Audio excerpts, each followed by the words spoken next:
Welcome please to the JVG podcast, where these G's are gonna spread their seeds of knowledge about the league. It's flourishing with these funny catchers seem to be well read, esteemed and honest. Like the man himself, Jeff Van Gundy, they are high IQ, so cerebral and funny. So if you're on the bus, just border on the dunny, listen to the JVG NBA Tribute Show. Hello and welcome to episode 106 of the Jeff Van Gundy Tribute Show. I'm your co-host Lukas, joined as always by my co-host Marco. Hey Lucas, how are you? I'm well. I nearly didn't stumble through the intro just then, until I did. I feel like I always stumble on that bit. What? Joined as always by my co-host Marco, or co-host Marco. That's like the second easiest part, after saying the episode name. Yeah. Yeah, but that's as much as I can take at a time without needing a pause. Wow. Seen any good movies lately? Wait, hold on. Okay, we'll just pause for a sec. While we're here, just grab a drink. Or hey, Mark, have you seen any good movies lately? Well, it's funny you ask Lucas, because I actually am pretty tired. Fuck. Last night, went to go see the Hateful Eight at the Sun Theatre with friends of the pod and friends of me, Sean, Dante, and Alessio. I think it's at that stage now. For those who don't know, Lucas, you might know about this. You're probably absorbed it by osmosis, but Quentin Tarantino, when he filmed that movie, it's his 8th movie, 2 after his 6th movie. He filmed it in 70mm, so like most film stock's 35mm. 70mm is twice as thick. So it's got like twice as many colors, like depth of field, shadows and shit like that. But like no theater in the world like has the equipment to play it anymore. So at the Sun Theater, they spent like months dredging up like all these old bits and pieces of like 70mm projectors just so they could have it. And then Quentin Tarantino was like, that is literally... Something's going on with my mic, man. That is... that's much better. It's now pointing towards Mark. Yeah. He was so touched by it that Kurt Russell and Samuel L. Jackson flew out to do like a premiere at the Sun Theatre in Yarraville. Wow. Yeah. When was that? When it came out, 2016. True. So before the Harvey Weinstein stuff, just if you're asking. I was going to say, that is a multiple of 8. Yeah. Yeah? No, you go, sorry. I was going to say, is 2000 a multiple of 8? I'm pretty sure. Yeah, it is. Sorry. I had to double check myself. Is it? Yeah. Because it's a multiple of 400, which is a multiple of 8, obviously. Freaking nerd. Damn, fuck you. Anyway, so we rock up there. The movie's 187 minutes, says that on the board, which is so long. That's 3 hours and 7 minutes. Yeah. It had a 13-minute intermission in the middle. Now, Lucas, you've seen The Hateful Eight. Like most Tarantino movies, it's serious, but it's pretty dark, but it's also hilarious, right? It's full of gags and goofs. Yeah. This was like the toughest crowd ever. I think there were 3 jokes that people apart from me and the other 3 laughed at, and most of the other laughs were just me, by the way. This is a movie, if you haven't seen it, there's a scene where Samuel L. Jackson is goading this ex-Confederate general by fabricating a story where he makes his son suck his dick. And it's got such choice words as made him lick on my long black Johnson, and that's just such an objectively funny phrase. And it's fucking crickets. Wow. I was sitting there just snickering into my hands. When you're in a theater and if you're the only person who laughs, you feel so self-conscious. The more people who laugh, the more you get into the laugh. So I was just it's just why did you come to a Quentin Tarantino movie? If you're not gonna piss yourself laughing at his over the top dialogue and shit like that, If you're not gonna live, laugh. Exactly.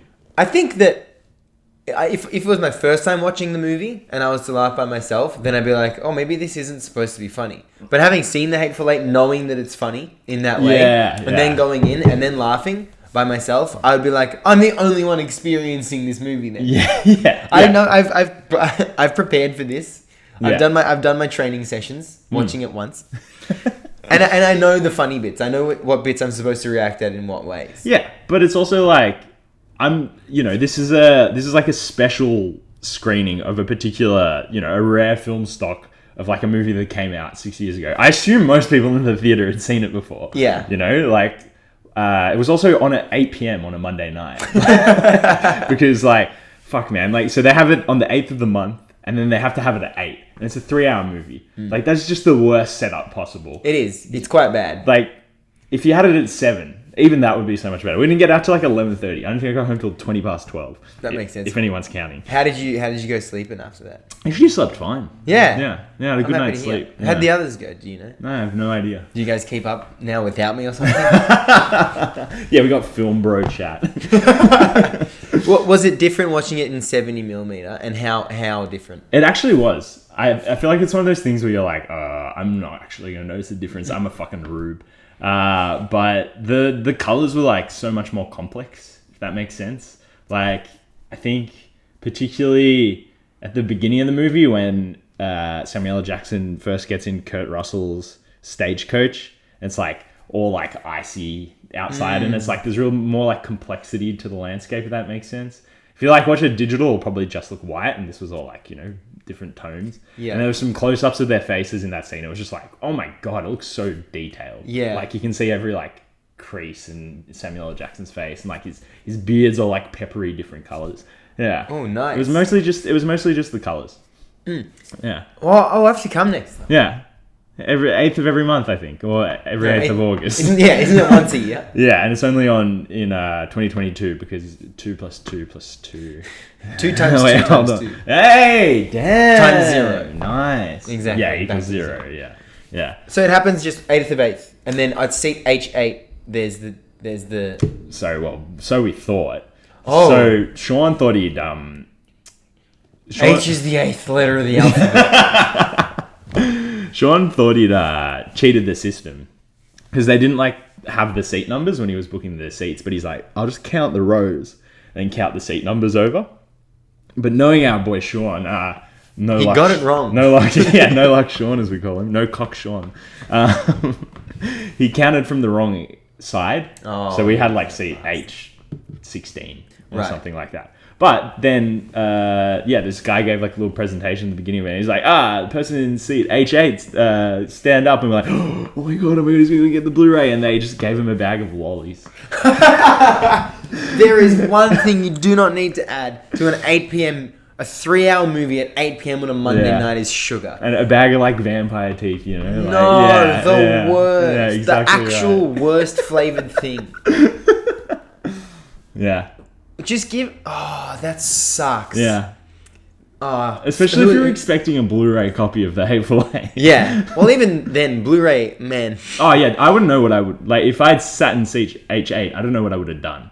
What if you had the lollies? I would have just said no thanks. No, I had the Blu-ray. Yeah. But last night it was the lollies. Yeah, right. Oh, yeah. If I had the lollies, I would have chucked them out. I would have actually said no thanks. Really? Absolutely. In front of everyone. Yeah. In front of Quentin Tarantino. Was Quentin there? Yeah. Oh my god. How why are you just bringing this up now? He wasn't there. Yeah, I would say no thanks. Yeah, if they came out with popcorn, I'd fucking get it. Oh, yeah. Of course. Bring yeah. it. Bring it over. If they came out with sugar, no. Yeah. Absolutely no. You wouldn't just save it for another time? No. How dare you assume at 8 p.m. I haven't already accounted for how much sugar I'm going to bring into the cinema. Okay. I'm prepared for that. Yeah. Do not give me sugar past 8 p.m. on a Monday. Well, in the intermission, right, which I reckon happened an hour 40 into the movie, something like that. It's just after spoilers alert. Samuel L. Jackson shoots the Confederate guy. Spoilers. They were fucking serving coffee, Oh yeah. but it's 10 p.m. Again on a Monday. If you're awake now, you're not going to fall asleep in the next hour and 20 minutes. Yeah. Having a coffee now isn't going to help. It's not going to assist your enjoyment of the rest of the movie. It's just going to ruin your night. Definitely, it's going to ruin your night. 100%. How'd you go? Did you guys all go home afterwards, like soldiers or whatever they call it? What? Did you all go blue-eyed together, and or bushy-tailed? did you eat or something? Oh no. We had before. We went to Yim Yam. It's a Thai restaurant in Yarraville. I had the curry laksa, the chicken curry laksa. Oh yeah, And and you had wobbly guts. it was very good. Dante got this like vegetarian roti thing, and we're like, I don't know what it was. And it was just literally like a vegetarian kebab wrapped in a roti. That's kind of sick. Yeah, it was awesome. It was Roti really is good. kebab bread. That's nice. Yeah. Thinner, Hell yeah, tastier, oilier. much oilier. Maybe not oilier, but oil density is much higher. Yeah, it's fattier maybe. Let's call it that. Yeah. Yeah. Crazy that. So what do those guys do? Like a basketball podcast or something? Yeah, something like that. I don't know. True. Well, we should do one of those. Potentially. So, 20 NBA players responsible for rule changes. Have you got this up in front of you? Wait, yeah, sorry, let me get it up. I got a bit worked up. Listeners, people and listeners, it is the depths of the off-season. For the NBA. In the WNBA, there is a lot of action. I've watched a couple of games over the past few weeks, but as we came to... before we started recording, as we were setting up, I actually couldn't tell you what those games were in the last week. Yeah. I cannot distinguish in between them. Yeah. But the WNBA is looking great right now. Well, can I say one WNBA thing before Please. we move in? Do you subscribe to The Next? No. Okay, so I think as a like relatively new WNBA fan, and as like a league that I guess its narratives kind of permeate conventional sports media less. You know what I mean? Like if anything happens in the NBA, you're going to see it on 25 different platforms, like the same takes. WNBA, not so much. Yeah, it's just this like, the next is this, it's like a WNBA mailing list, I guess. Oh, cool. And yeah, they just send a daily roundup of all the games, and then they like highlight one article.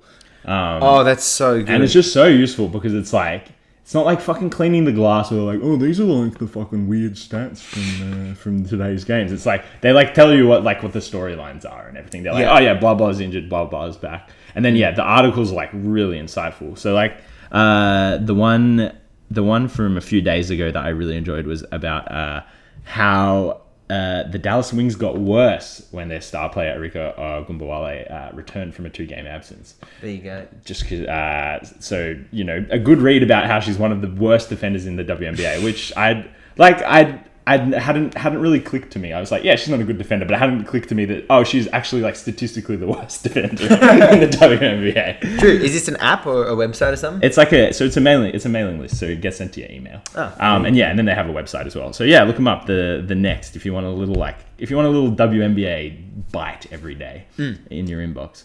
Sounds good. Yeah. One thing that I did highlight in the past week, or one thing that came to my be a bit of a concern is that the Storm are below 500 on the road now as the 4 seed. Oh my god! Even that's like not even guaranteed yet. We could potentially be the 5 seed as the 4 or the 5 seed. Let's say best case scenario with the 4 seed. We get home court in the first round, then it's all good. Then the rest of the playoffs will have to be on the road. I'm not predicting a 3. Anywhere between 1 to 3 and 5 to 8, those matchups. I'm not predicting upset on it in any of them. The top 3 is just too good. Yeah. 4 and 5 could go either way between the Storm and the Mystics, but I think it's 1 round 1 for the Storm at best, which is I don't know. It's an okay finish for Sue Bird, but you know I think a team with Sue Bird, Jewel Lloyd, Brianna Stewart, Tina Charles. Fuck. I think that team is that team. There's one goal for that team. Yeah, it's championship or bust. Yeah. So, especially with ancient Sue Bird, even Tina Charles is right at the end of her career. Yeah. And like not to mention Gabby Williams, Ezi Magbagor, potentially the most improved player, one of the best defenders in the league. Yeah. Nice, but no rule changes for them. Maybe. Well, who knows? The bird years? No, that was the other bird. Larry. Happy as Larry. 3-point Larry. What was the other one? I don't know. We were playing 2K last week, and Bo, I don't know what happened. Usually, if any of the 4 of the people in that room last week, which was Michael and I, Ned and Bo, of 100 times of us playing 2K together, 99 of those times, the 3 people go in idle mode would be you, me, and Ned. Yeah. And the other one time would be Bo. And that was that one time. And his stream of consciousness was hilarious. It was so funny. I can't remember what the other one was. Yeah. And it's also much less funny He was when you just explain it. carrying the ball up and he's like, here comes 3-point Larry. And then, yeah, all right, we'll have to think of the other one. It was really good. Anyway, rule changes. Rule changes. Which ones of these do you want to talk about? We can't talk about all 20 in depth. We could probably touch on them. Yeah, well, let's just go down the list. I think this is interesting. So the Bruce Bowen rule, safe place to land, which is basically well, how do you explain this rule? It's like after as the defender, after a player goes for a jump shot, if you like put your legs under them, that's a foul. Yeah. And Bruce Bowen used to do it all the time and fucking, sprained multiple ankles. Yeah. And I'm going to put this rule in the S tier. I think this is a really good rule. Because it's fucking like, it legitimately is one of the scariest moments when this happens to like one of your best shooters. Yeah. When the defender sticks their fucking leg in and you're like, you could ruin their season right now. Yeah.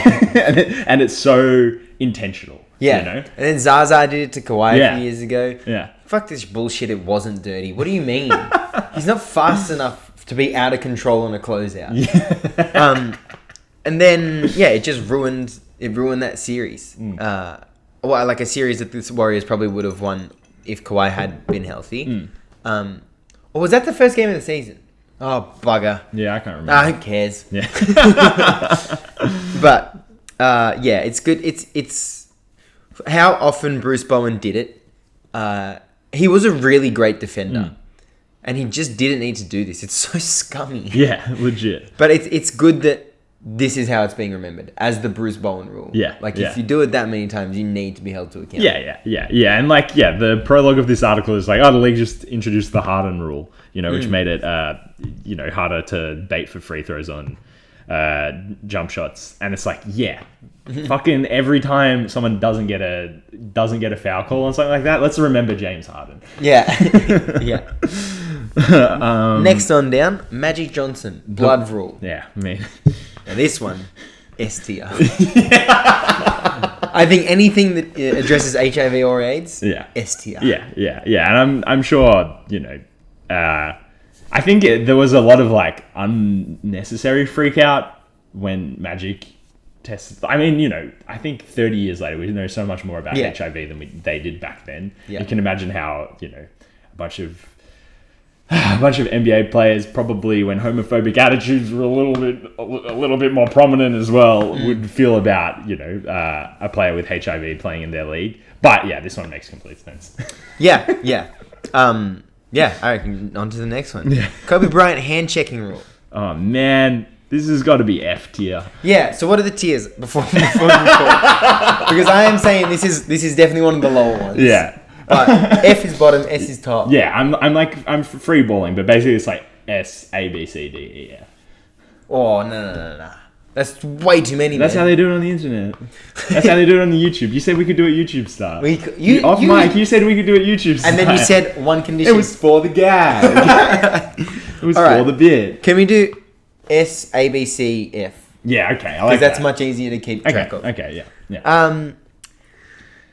yeah. So this is the hand checking rule, which came after the 2004 NBA Finals when the Pistons were bodying up Kobe. I want to go on the border of C and F. I'll come back to this one later. I feel like they do that on the YouTubes as well. Yeah. But I'll keep it in C for now. C's a pass. Maybe we should have D. Yeah. What do we do? S, A, C, D? No, that's terrible. Damn. Less. S, B, C, D, F. Okay. Fuck, I don't know, man. Yeah. No, let's go S, B, C, D, F. All right, this one's D for me. Yeah. Fuck you, Kobe. Yeah. The game needs to be easier for you. Yeah. That was such a sick team that beat you. Yeah, legit. Legit my favorite team of all time. And then it was like, which that's like you can look at that as like a converging point for the league. Which way do teams go towards like, this like awesome gritty defense like the Pistons, or just he's a star, man. Just let him get his shot off. Yeah. And it went in that direction. And what happened next season? 81 points. Yeah. Damn. That's next. crazy how immediate it was. Yeah. Next, Rajon Rondo, upside down headbands. I'm gonna put this in the B tier. Just because I think it's funny. Okay. I think it's funny that they got so pissed off at Rajon Rondo wearing his headband upside down. Yeah, okay. I think that's fair. I personally am going to go F tier. Okay, fair enough. I have that neck sleeve. Yeah. You know the Nike one? Yeah. I always wear it upside down because then you can see. Because if I were to wear it right side up, you would never be able to see the Nike tick. Right. And the whole point is having, like, if you're going to have a Nike tick, you're going to show it. Yeah, but I mean, I think we're apples and oranges here. We're headbands and neck sleeves. Headbands and snoods. Yeah, and also you're in the what the Monday night Drill League or whatever, and they're in the National Basketball Association, I believe. The Nationwide Basketball Society. Exactly. Yeah. Exactly right. Wow, this next one, LeBron James hate propaganda. I don't actually remember this happening. No. So when LeBron famously took his talents to South Asian in 2010, his first game back at Cleveland, the NBA executives were investigating, and this is a quote, anti-LeBron merchandise like hats, t-shirts, and signs. So this one, I don't know. I think it's. I don't. You take this one first. Well, I'm gonna put this one in D tier because it's a really, obviously, such a stupid rule. Well, one, I actually don't think LeBron James is so sensitive that if people were wearing fuck LeBron t-shirts in the stands, even in Cleveland, it would make him cry and go home. But two, also that's kind of one of the best things about sport. Yeah. It's really hating a player on the other team. Yeah. Did you say F or D? I said D. Yeah, I'm gonna go F. You're gonna go F. Wow. Man, okay. If I'm going to a Cavs game in 2010, LeBron's just left. I'm not gonna why would you not have go Cavs? It's still about LeBron. Yeah. Surely you would want to go in Cavs gear, being like, let's go our team, not fuck this other guy. As if you drape yourself in that. I think that alone, I feel like if I was LeBron, I would want more of that shit happening. Yeah, right. If I saw a whole stadium and they all hated me, and none of them were cheering for their team, they were just booing for me. I see. I'd be like, that's sick. Yeah. Wait, but so do you like the rule or not? I don't like the rule. Right. Okay.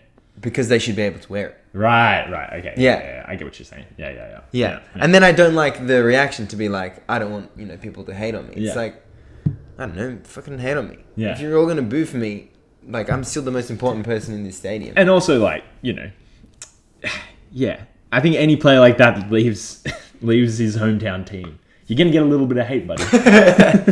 And what you said at the start, this is just part of sport. Yeah, exactly. Yeah, exactly right.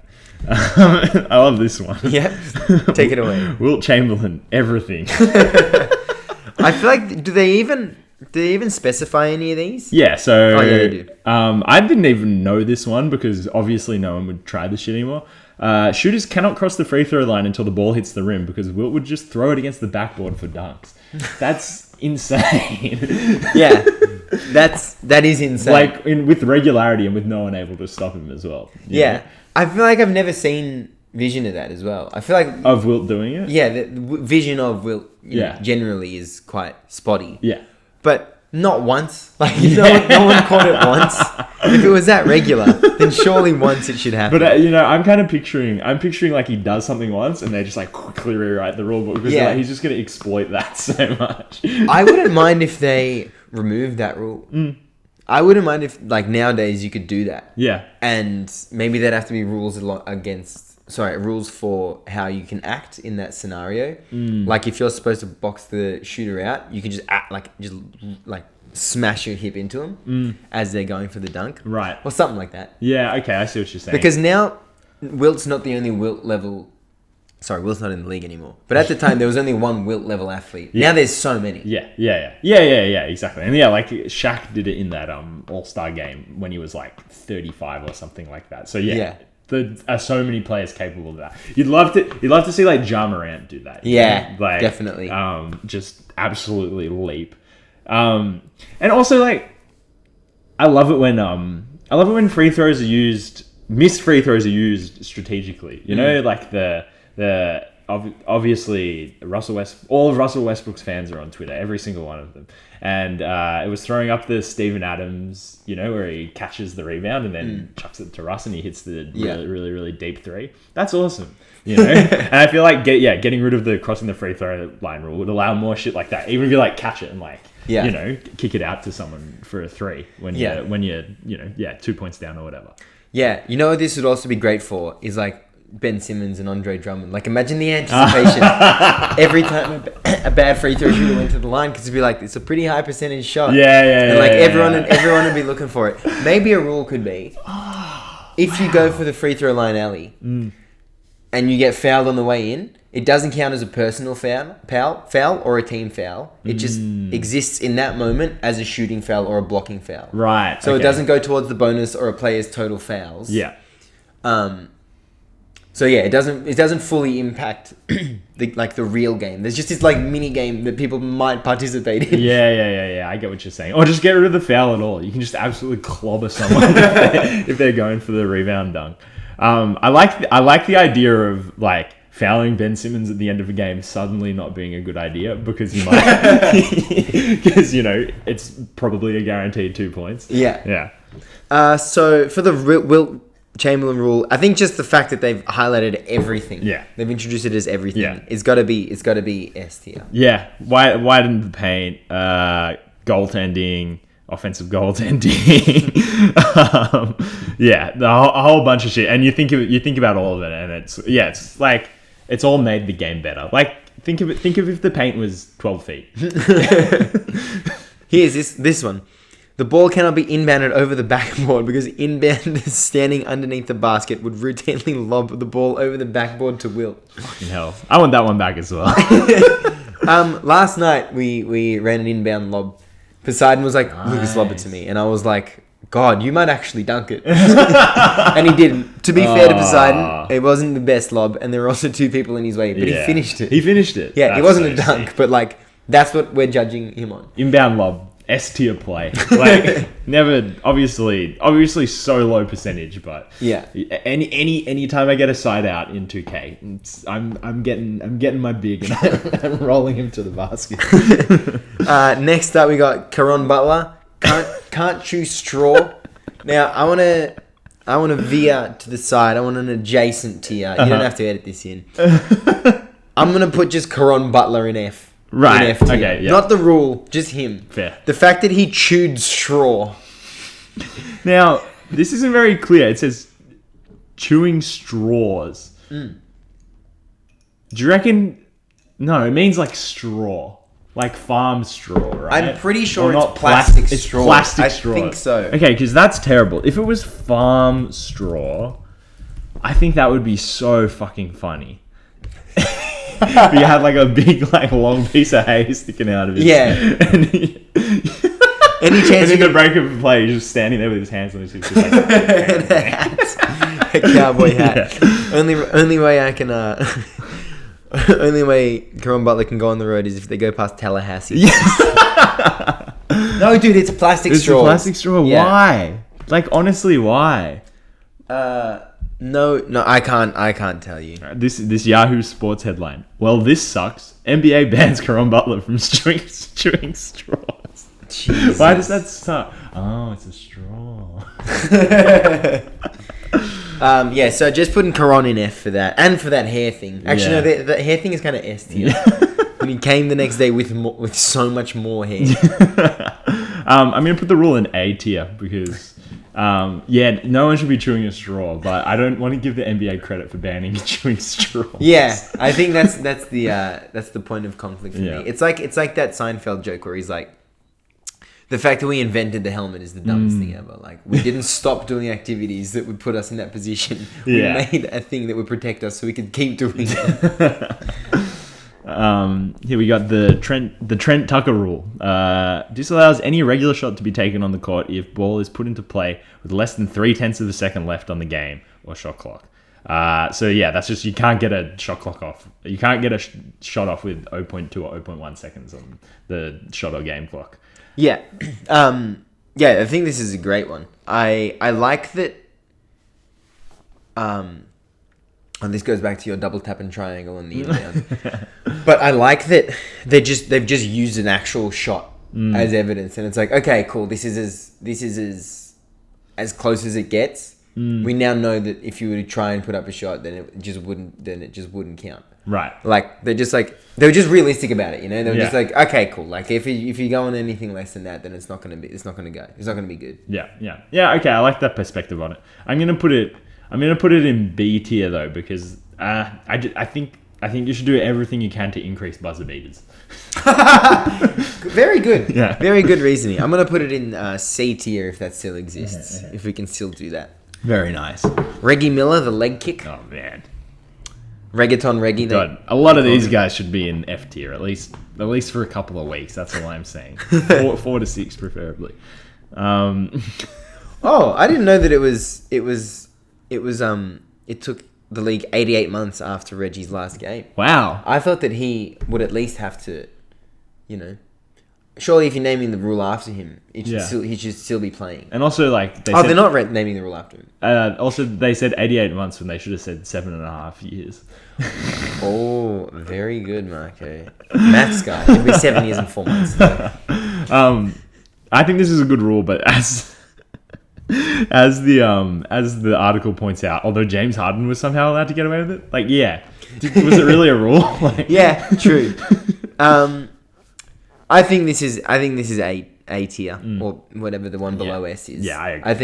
I think that you shouldn't be able to milk fouls like that. Yeah, Hundy. Cop that, dickhead.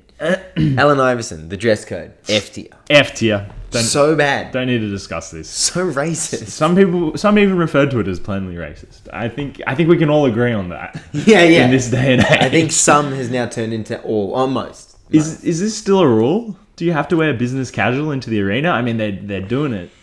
Like, I don't know. I don't think so. I feel like I actually had an article that I was working on one time, but I just didn't finish it, unfortunately. You definitely don't, actually. But yeah, go on, sorry. Yeah, because I saw Shea Gilgeous.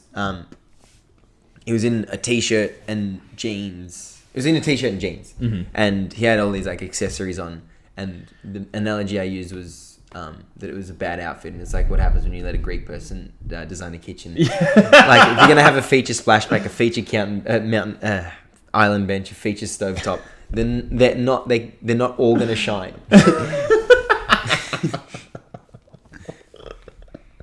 Wow. Yeah, they must have gotten rid of this one because although Jonas Valanciunas would rock up to every game in his Sunday best, of course, ripped jeans and a tie. Yeah, whenever you get those fit checks of players walking into the game, so just wearing whatever. Yeah. You know? Yeah. Darryl Dawkins, backboards and chains. So this is 2 rules for Chocolate Thunder. Yeah. So I didn't actually read this one. Did you? They changed the backboard material because yeah. Because he kept glass shattering due to constant glass shattering dunks. Well, just 2, but the commission had enough. That's I think that's probably the best thing to get remembered for. Yeah. Oh, Hundy B. Yeah. And the chains. What was the chains one? I think he wore so many chains, either on the bench or in games, that they banned chains. Oh, that's fair. Yeah. That's fair. I didn't know that it would have been in game because it's Wilt and Dr. J. Like, you can imagine them wearing chains on. You know, you're not seeing anyone more modern than that wearing chains in game. Yeah, I think that if you have, like, I thought that would have always been a rule. Yeah. Like, you can't wear a chain while you're playing. Well, you tried telling Wilt Chamberlain to take his chain off for an NBA game. I understand if it's like a ring, a sleeper, and a chain, because you can get your finger caught in that. But when they asked me to cover up my studs, why? Honestly, why? Yeah. Yeah, it's dumb. It's stupid.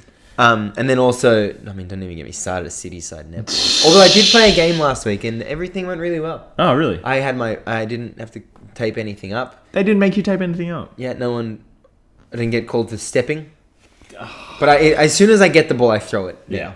Like, which you're meant to do.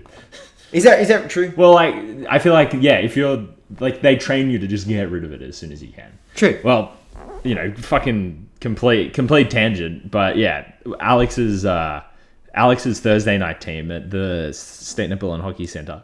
Yeah, like, they're just running a play every single offensive possession. So, like, when you get the ball, you're not, like, looking for where your players are, you're just passing it to where they should be. Right. And they'll be there every single time. True. Yeah. Man, we got a lot of these to go. Do you want to let's just pick scroll one through. more. Michael Jordan, colorful sneakers. What the hell? Let him do whatever he likes. Yeah, fair. Dwayne Wade custom band-aids. So Dwayne Wade got a cut under his eye and he used a band-aid. However, Dwayne and Rapinelli tried making the facial bandage cool by having custom band-aids. And they did. Why did they stop that? That's fine. Yeah, that's hilarious. That would be cool. You know, I'm trying to think. Do you know the masks they wear? They don't have custom ones of that, do they? Masks? You know when they wear the face masks when they get facial injuries, like Mask Kyrie? Oh, yeah. Imagine if they had custom ones. True. You could sell ad space. Yeah, you know exactly. How much the league loves they that. love ad space. True. All right. Well, should we take an aside from this article? Wait, one more. Okay. I actually didn't know that this was the Charles Barkley rule, but the 5-second rule. Yeah. Oh, 5 second back to basket. Yeah. True. Because he would just put his back to them and fuck it. That would be so It exhausting. literally would be the worst. Power forwards all across the league, just like life saved when that rule changed. If he was just sitting on you for like 10 seconds, because that's what he would have done. Yeah. That would be so tiring. Wow, legit. I wonder when they got rid of it. Because obviously, whenever they introduced it, they introduced it in 1999. So like just around when he was retiring. So he just got to do it for his entire career. Yeah. Wow, that's great. All right, we can. Oh wait, okay, last one. Sam Cassell, the big balls dance. Yeah. That's it. Just had to read that. Yeah. Now, Marco, they are actually introducing a Lukas rule Okay. on Collingwood at Monday night at Collingwood. According to who? The commissioner. Yeah, the people who are taking over. I got to tell you, the league is in bad hands. There's these 2 new people coming in, and it's just like they take it way too seriously. Mm-hmm. So the Lukas rule is you can't be signed up for more than one team. Oh, legit? Yeah. What? Yeah. Fuck. That So sucks. so what do we do? Oh my god. We need to brainstorm. Now, my thinking is I get everyone in the league to let me sign up for their team. So instead of being signed up for only one team, I'm signed up to every single team in the league. Right. Because you do it through a website called PlayHQ, and then then they don't have any control over what happens on PlayHQ. Right. And on PlayHQ, you can just sign up for as many teams as you want. Right. So I'm thinking we do that. I'm also thinking... But wait, how would that solve the problem? It's just like fucking shove it up your ass. Ah, right. Okay, I get it. Yeah. I'm also thinking... Because these 2 people, I think that there's like... They need control. They need to be in control. It's obviously like a deeper issue. But... but... They're kind of ruining like Monday nights at Collingwood. Yeah. Like there's been a few things that people are like, this is kind of annoying. Like, why do we have to do this? Why do we have to do this? So I don't know. I don't know what we do. I don't know what we do from here. What if you... I don't think you even need a disguise, but what if you sign up for one of the teams under a pseudonym? Pukas Latridis, Exactly right. a French shooter. Yeah. And then... Or just like... Fuck it. Let's go with Marcus Petridis. That's a great name. Marcus Curry. But I think then, like, when you go to play for the other team, you just, like, change your jersey or something like that. And you're just Lucas's brother. Yeah, true. Yeah. Who are they to say? Exactly. Maybe I should sign up as Kareem Abdul-Jabbar and Luel Sindor for 2 separate teams. But seriously, they take it so seriously. That sucks. Like, they get people to change their shorts because they have pockets on them, which is kind of fair, but I've never seen that. I've never seen that impact any game ever. Yeah. And last night, Ned and Sam were filling in for the team after them. The team after them had 2 players. And Ned and Sam and Poss were filling in. And they caused the ruckus. They caused the fuss because they were like, you can't have Div 1 players playing in Div 2. You can't have Div 1 players playing in Div 2.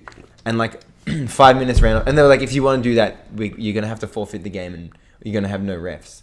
And it's like, bro, people are just trying to play basketball. What the hell? Like, it's not that deep. People are just, hell. this is their Monday night. This is a nice little way of like, getting together with your mates, being able to, play a sport that you used to be so much better at. And like, it's such a nice part of everyone's week. And it's not about, because the competition is serious. It's about like people on the same page. Everyone's there just trying to play basketball. People who organize social sport, like, they're not the right people doing it, because they literally just exists, I think, to, facilitate as much playing of the sport as you possibly can. Yeah. Why put up barriers for that, There's no competition. There's nothing at stake. It's like beyond amateur, it is. Like, in spirit, like, fucking, you guys are all good. I'm sure there's probably 2 or 3 people on Monday night who could play Big V or something like that, but like, it's not serious. And also, they don't. Yeah. There's a reason they're playing on Mondays, because they're not in the Big V team. Exactly. They don't want to deal with like playing in a serious league. It's the same. It pisses me off how badly run every single like netball conference in Melbourne is, because it's like, this is the definition of a social sport. Yeah. Why are the refs so anal about everything? Yeah. And then registration is just like a complete fuck around as well. Like under 8 basketball, that is more serious than what we're doing. Yeah. Because under 8's, it's kind of part of their life. They go to a training every week. They have actual refs. They have an actual competition. You can't have a 10-year-old playing in the competition because that would be unfair. And that's an actual rule. It's a binding rule. Yeah. What did Div 1 and Div 2 mean on Monday night? Nothing. It was, and then Lex, who works at the door, bless her, she's a legend.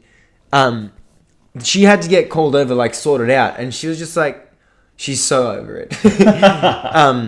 But she sorted it out, and it was just like, what do you get like your mum to come and sort this out or something? She's 20. Why, like, she's just there trying to be like, fucking pay for your sheet. I don't really want to be here that much. That's what we need. That's exactly what we need. Yeah, exactly. Man, maybe we should organize our own league. I have thought about it. Blackjack and hookers. Now I'm in. But in all the seriousness, if you could just rent out a court, and then just be like, we'll get the mob involved. So if anyone tries to pull out an insurance claim, they don't pull out the insurance. It's the claim. insurance. Yeah. And they'd be a good hang. Like, let's be real. The mob. Mafia people would be such a good hang. Hell yeah. Imagine just running a little action on the side. Like, just a little bit, Just I'm talking like max $5 bets, like... Oh, that would be so good. I'm putting $2 on Lukas for 5 plus 3-pointers scored. I'm getting a really good price on it because the mob take one look at him and they're like, this guy can't shoot. I would love to see Johnny in that scenario. I'd love to see Johnny in the mob. No, I would like to just see him working alongside the bookies. Right. If he came and there was the option between basketball and this like pretty fun gambling ring, I would like to see what he would choose. I know it'd be basketball. Right. But I would like to see one week maybe he's like, if I woke up a little buggered, I might just see what's going on this side of the court. And it would be gags. Yeah. Johnny and the mob, they would not know what hit him. Johnny in the mob. Wow. All right, well, I'll reach out to my contacts and see what we can do. Cool. So... basketball. Yeah, well, kind of still social basketball. Dejounte Murray, do you need to talk? Oh, my God. Do we need to talk about him? You've seen that movie, Something's Up with Kevin? What's Up with Kevin? We need to talk about Kevin. We need to talk about Kevin. We need to talk about Dejounte. Yeah. Do you want me to refill in VC? Yeah, I would actually love that. Well, for those of you who... I'll do a recap while Lukas is refilling the VCs, I guess. For those of you who missed it, Dejounte Murray and number 1 overall pick Paolo Banchero went up against each other in a pro-am over the weekend. And fucking, I'm so sick of hearing about pro-ams, dude. Like, I literally couldn't give a shit that Trey Murphy has been working on his bag against Tyus Jones. But nevertheless, they went up. Dejounte put a pretty nice move on him. Little stop, got him on the jump fake, threw it off the backboard. Wilt style, dunked it down. They obviously don't observe the Wilt rule in pro-am basketball. But then he fucking chucked the ball at Paolo and had choice words with him. And it was so aggressive. Yeah. And then Paolo kind of complained about it on Instagram. And then Dejounte sent put a fucking essay in his stories being like, I've been standing up for you since day one, man. Now all the fame's getting in your head, blah, blah, blah, blah, blah. Shut up! And then all these other clips of him just being an absolute cunt to amateur players, not NBA players, not first overall draft picks, in pro-am, bouncing the ball off their heads. I think there's about 3 clips of him doing it now, of him just being real awful to it. Some guy in his mid-20s who's fucking works in a grocery store or something. Yeah. And just why? Why do you have to do that? Yeah. It's not the NBA Finals. Mm-hmm. It's not even a playoff game. Marco, it's not a regular season game. He's not even wearing the jersey of the team that pays him. It's not even a preseason game. It's not even a summer league game. It's barely a Collingwood Monday night. Yeah. And to cause all this riot about a pro-am game, I've never seen Dejounte Murray be this involved in basketball. Why is this the thing that's really this is the highlight of his career? This is making that trade by the Hawks look really, really bad. Johnny came up, just had a one-liner that just fucking nailed this. He had a couple. He was not so happy about Dejounte, as we all shouldn't be. It's cringe as fuck as well, not to mention. But Johnny said Kermit Wilt's vibes from Dejounte. Yep. But with none of the tact, with none of the finesse of Kermit. Yeah. He knew how to get in Bo Cruz's head. Yeah. And Dejounte Murray isn't getting in anyone's head. He's just being an asshole. Yeah, it's not mind games, it's just chaos. Yeah. Sean pointed something out to me that I didn't realize last night, that when Dejounte was drafted, the reason he fell to pick 29 is because apparently he had all these pre-existing anger issues. Oh, well, there you go. Yeah. But we haven't seen it. I feel in the league, he seemed like a pretty calm and collected player. Yeah. And it's because he's been playing for the San Antonio Spurs and Greg Popovich. True. For the first 6 years of his career. A place where fucking attitude like that probably doesn't fly at all. Now you go and you probably don't even link up with, you're probably just talking to him in a, over text, Trey Young. Yeah. And then you start acting like this. Yeah. Yeah. It doesn't bode well. From our side of it, this is just an arsehole thing to do. It doesn't bode well from a basketball perspective. Yeah, it's he started getting paid by the Hawks and he knew what he had to do. Yeah. It's okay, so John Collins, he complains about everything. Trey Young said, I don't want to play basketball unless it's the conference finals. Okay, what can I do to fit in here? And if this is hazing for the Atlanta Hawks frat boy club. All right, man, you're probably not going to get, obviously not going to be in summer league. You're not going to get much time in preseason. So we need you to go out in the pro and just bust some skulls. Hey, you won't do it. What do you mean I won't do it? Yes. What do you mean? Of course I will. Yeah, of course I would, Trey. What are you saying? And what are your thoughts about Paolo and all of this? Yeah, because there's also a little bit of maybe rookies shouldn't be allowed to speak until their second season in the league. Because, obviously Dejounte was the instigator here. but But, I think Paolo got a bit big for his boots as well. Yeah. Online. Yeah. I think Paolo, great PR move saying thanks IT for putting on that event. Yeah. Like, he made it, he was just like, at the end of the day, we can all pat each other on the backs and be like, thanks IT, we all got together, got to play some basketball. Yeah. I think, to steal another quote from Johnny though, it did make Dejounte look weak. Yeah.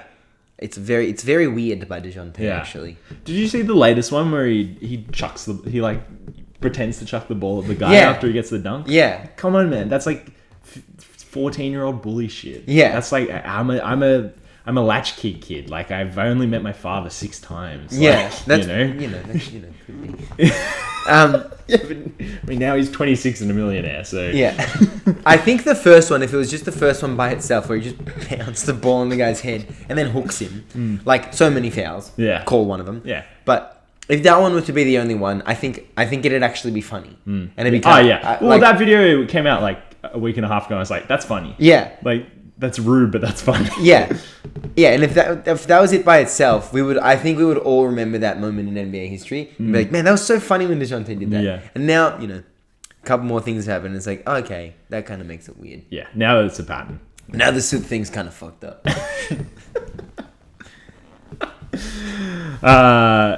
Any other NBA news you got on that computer screen of yours? Not really. We can talk about Kevin Durant though. Nah, man. Wait. What's the deal with Kevin? We need to talk about Kevin. Yeah, Oh, nice. fuck! Yeah. You had gold. I think it was better that you didn't nail it, actually. I had gold and I got the participation. Yeah. Speaking of getting the participation. Hey. Yeah, so KD had another meeting with Josiah where he reiterated his request for a trade unless Steve Nash and Sean Marks are both fired. I just think, KD, you just sometimes have to accept that you've created a situation for yourself and that you can't just ask other people to change reality to get you out of it. Yeah. There's also the play where it's like, this is maybe to get him out of there more, even more so, or tank his value a little bit more. But I don't know. I think that player empowerment was really good until it wasn't. And I think that maybe 6 months ago, it started being really bad. And I was definitely on, the player empowerment side. And even when I thought it was getting a little bit out of hand, I was like, stick it to the owners. They're only just starting to, win this power imbalance. And then, some players just really ruined it for the rest of them. Yeah. And KD, don't sign the dotted line. If this is there's no way this is just come out of nowhere. This had to be lingering in the back of his head. Yeah. And when you sign a contract with a franchise, you're not just you're not committing to the money, and you're not just committing to the team. You're committing to the direction, when KD sits down and signs an extension with the Nets, they're going to be like, all right, cool. Well, we're hoping Nash is going to be our coach for a while. Sean Marks is going to direct our future, blah, blah, blah, blah, blah. Not, all right, cool. We'll just see how Nash goes. We might fire him in 6 months. Yeah. That's kind of not what you're signing up for. And I also, this is I think they should fire.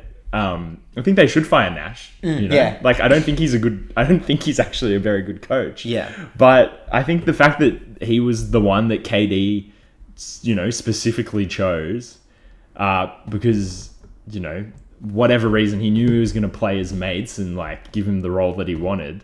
That kind of makes it all the more galling. Kind of maybe stick out for your butt a little bit. I like Josiah. So KD said he doesn't have faith in the team's direction, and he's now, highlighted the coach, and he's now named the coach and the general manager. Yeah, it's all out there. But Josiah tweeted, "Our front office and coaching staff have my support. We will make decisions in the best interest of the Brooklyn Nets." So obviously KD's gone. Yeah, but. Good on him, I think. I really I like that he did that. Yeah. I like that he was like, you're not gonna fucking play hardball with me. It's such like a short man syndrome, but in its best form. Yeah. I'm hoping maybe the one silver lining from this is like what we saw happen with Ben Simmons on behalf of Daryl Morey, where it was like, okay, I kind of can just sit on you. Yeah, know? Definitely. And like KD's a different player. Like I think he will play for the Nets. I think even he understands, if he fakes an injury, it's gonna tank his value, sure, but also like franchises are gonna be like, I don't know. Like, there are going to start to be franchises who are like, I don't know if I want to pay the price for Kevin Durant.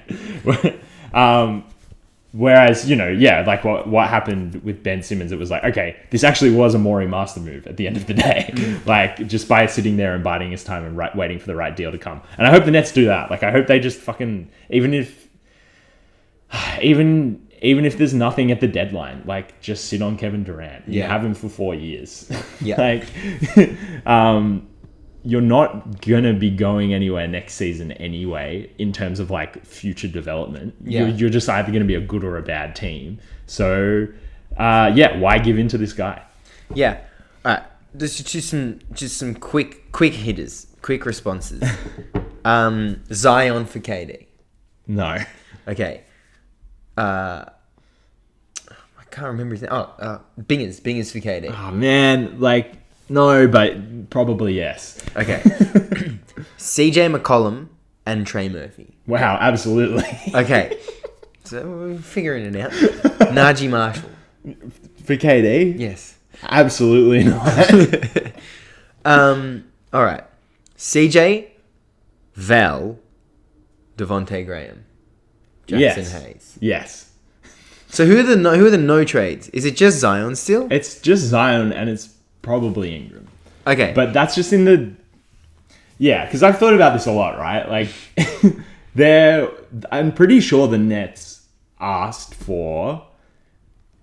I did this on 2K. They asked for Larry Nance, Brandon Ingram, and picks for KD. Okay. And that's way low. And we apparently turned it down. That's stupid. Which I'm like, okay, yes, we get KD. Fuck, we probably win a championship. Yeah. But, like, man, do I really then want to be a Pelicans fan for the 8 years after that? Yeah. That's the issue. I think that a lot of teams are thinking that right now. I reckon KD's got 2 years left. That's my timeline for him. Of like, okay, you get him, he'll help you win a championship. Yeah. CJ is good, but he'll, the next contract that he takes is going to be his last contract. Yeah. For us. Like, if we extend him during this season, like, we're going to be getting a bad deal at the end of the contract. Yeah. Sure. It might be like a 35-year-old CJ McCollum on $28 million or something like that. It's still going to be a little bit too much. Mm-hmm. But, if we retain Brandon Ingram and Zion, and like we saw Ingram last season develop from, someone who couldn't rise to the occasion, someone who wasn't a leader, to like the fucking body and soul of our team. Yeah. And if Zion stays fit and those two are together, like we're a threat every year for the next 8 years. I think that's kind of more what I was trying to find out with my trade proposals for KD. Yeah. Was not what was coming in, but what you were losing. Yeah. And like, the Pelicans, how good was the end of that season? Exactly. Like, there's such a good franchise now. And it would just look different, and it is a risk to lose or gut out what made that. Dyson Daniels was born in 2003. Yeah. Yeah. Nasty. I can't believe I'm born in the same year as Brandon Ingram. Yeah. Yeah, right. Sorry, you go. I just think that feels wrong. I feel like not that he's not young. Yeah. But that he's more mature than... Like, he just feels like he should... Fuck, Ingram's young. Yeah. Yeah. He's 23. 24. 24, sorry. Yeah. However old you are. Yeah. He's 24. Well, this is funny because Dejounte Murray is one day younger than me. And so much more immature. That's the difference. Would you go DeJounte for... Okay. Brandon Ingram for Dejounte Murray. Okay, no, it's bad timing. It's bad timing. I can't think of who the other. I would have said no anyway. Okay. Yeah, and just like final Pelicans note, like as well as having a pretty much like stock ready team, sure, maybe we could have a better fitted center, but like you can't just go out and get the best starting five of all time every offseason.